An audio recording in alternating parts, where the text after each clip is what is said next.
Nosotros somos el equipo 4 y nuestro tema es el dogma y está constituido por Alan, Paola, Erika, Gaby, Jessica. El dogma central de la biología. Dado que en la célula cada molécula tiene una función y las proteínas son las encargadas de realizar el trabajo duro para formar estructuras, catalizar reacciones enzimáticas, activar genes, entre otras, la información contenida en forma de genes debe, de alguna manera, ser convertida en proteínas. En este apartado y en el próximo describimos los procesos que involucran a la traducción de este código y la síntesis de proteínas. La información genética está contenida en los genes, segmentos del ADN que llevan información para fabricar un producto funcional determinado. Nuestro genoma tiene aproximadamente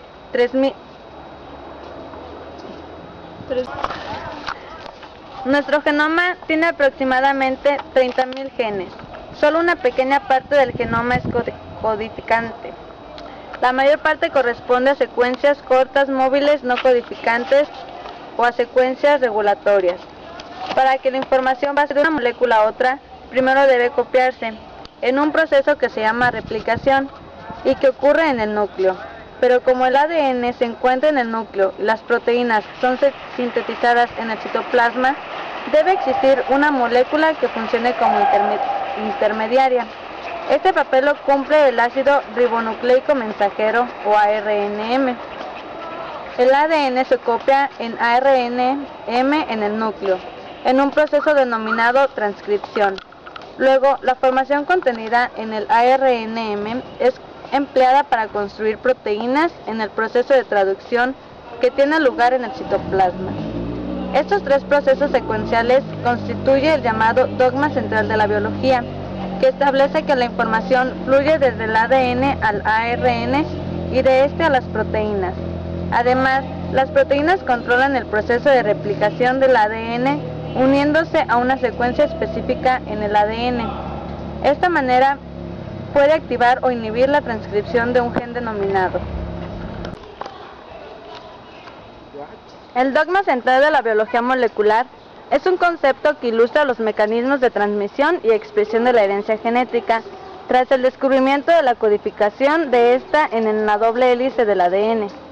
Propone que existe una unidireccionalidad en la expresión de la información contenida en los genes de una célula, es decir, que el ADN es transcrito al ARN mensajero y que este es traducido a proteínas, elemento que finalmente realiza la acción celular.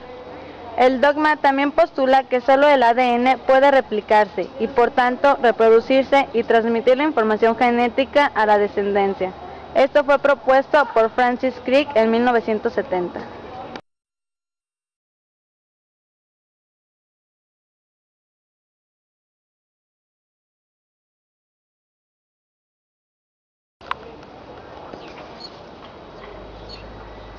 Transcripción del ADN.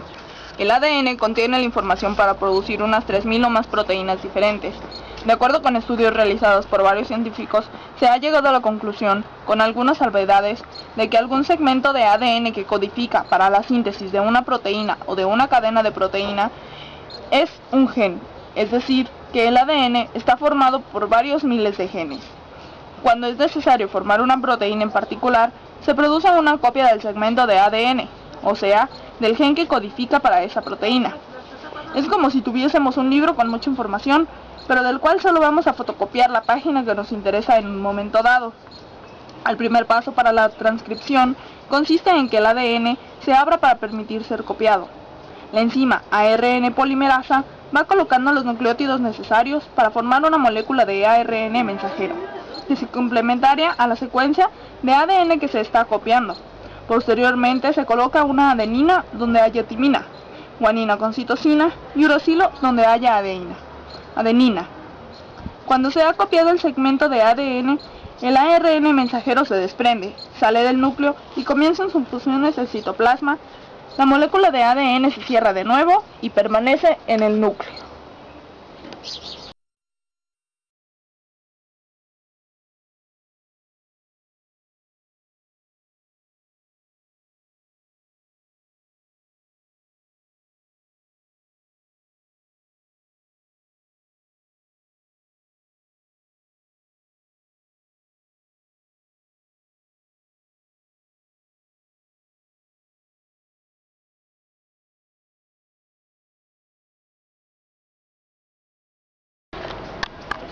Traducción del ADN. La interpretación del mensaje del ADN es necesaria la participación del ARN ribosomal, el cual forma los ribosomas, que es donde se lleva a cabo la síntesis de proteínas. Asimismo, es muy importante la participación de los ARN de transferencia, los cuales tienen forma de trébol. En una parte de la molécula hay un grupo de 3 bases llamado anticodón, y en otra parte de la molécula hay un sitio por el cual puede unirse a un aminoácido, al cual va a transportar. La síntesis de proteínas se lleva a cabo de la siguiente manera.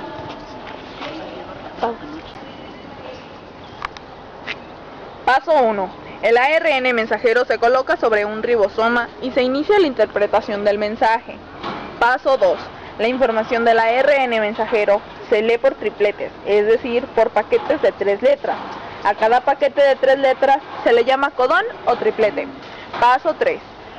Los ARN de transferencia acarrean aminoácidos, componentes de las proteínas, y los van colocando en el orden establecido, de acuerdo con la información que contiene el ARN mensajero. En cada codón del ARN mensajero se va a colocar el ARN de transferencia, que tenga el anticodón correspondiente y colocará el aminoácido que trae consigo. Para cada triplete hay un ARN de transferencia, así que cada aminoácido es colocado de manera específica de acuerdo con el mensaje genético. Paso 4.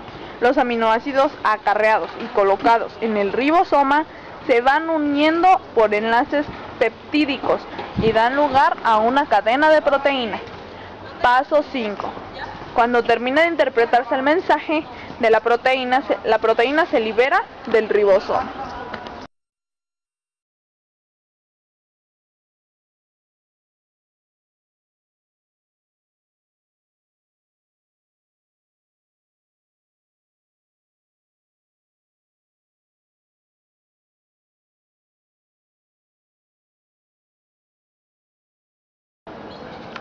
Duplicación del ADN.